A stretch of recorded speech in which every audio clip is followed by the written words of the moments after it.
पूनम जी, आखिर में मैं आपसे एक दो चीज़ें समझना चाहूँगी। देखिए, बच्चों को जो है फिनेंशियल लिटरेसी के बारे में बताना तो आपने हमें बता दिया कि कैसे जो है वो हम आसानी से कर सकते हैं, लेकिन बच्चों को ये कैसे सिखाया जाए कि पैसे से जो है वो पैसा बनता है, क्योंकि ये उन्हें सिखाना भी बहुत ज़रूरी है कि पैसे से पैसा बनता है, तभी उन्हें जो है वो निवेश के पाठ भी हम पढ़ा पाएंगे। तो कैसे उन्हें जो है ये पाठ पढ़ाया जा सकता है?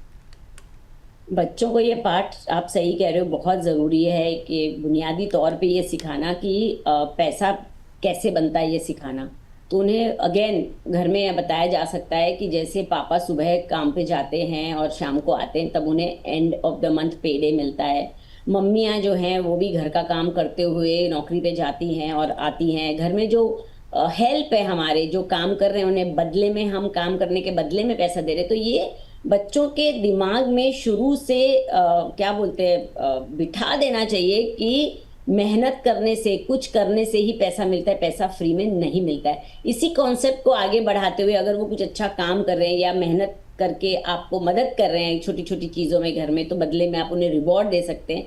तो उनके दिमाग में बैठ जाएगा कि भैया पैसे चाहिए तो आपको काम तो करना पड़ेगा। और दूसरा, पैसे से पैसा बनता है, ये आप उन्हें बिल्कुल बैंक में जाके सिखा सकते हैं कि आप एक पेड़ लगा सकते हैं पैसे बचत का, और उसे जब आप धीरे धीरे सींचेंगे, बचत को बढ़ाएंगे, तो उसके फल आप जिंदगी भर खा सकते हैं। तो पैसा कैसे बनता है वो सिखाना, और उसके बाद में पैसे से पैसा बनता है।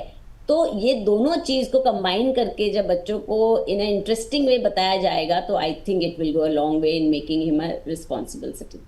ठीक है, तो रिस्पॉन्सिबल सिटीज़न बनाने के लिए बहुत ज़रूरी है कि आप अपने बच्चों को ये छोटे छोटे कंसेप्ट ज़रूर सिखाएं।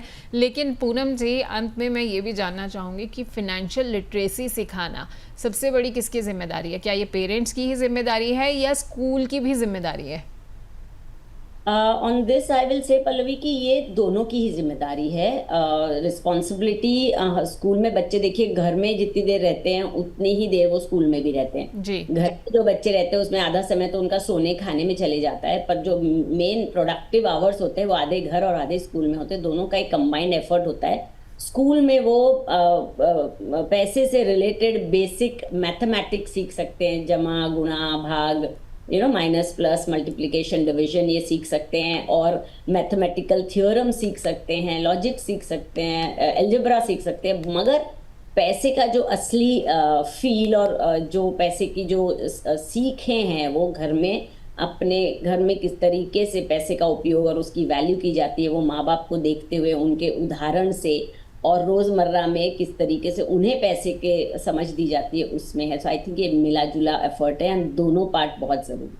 ठीक है, तो दोनों पार्ट बहुत ज़रूरी है। मिला जुला एफर्ट जो है वो रहता है। बच्चों को घर से जो है वो हम ऐसे सिखा सकते हैं कि उनके सामने मिसाल पेश कर सकते हैं कि किस तरीके से हमने बजट बनाया, कैसे हम बचत करते हैं, उसके बाद पैसा निवेश करते हैं। और स्कूल जो है वो भी उन्हें यही सारी चीज़ें जो है सिखा सकते हैं। उसमें क्या होगा कि बच्चों को और ज़्यादा अच्छे तरीके से जो है ये चीज़ें समझ आ जाएंगी।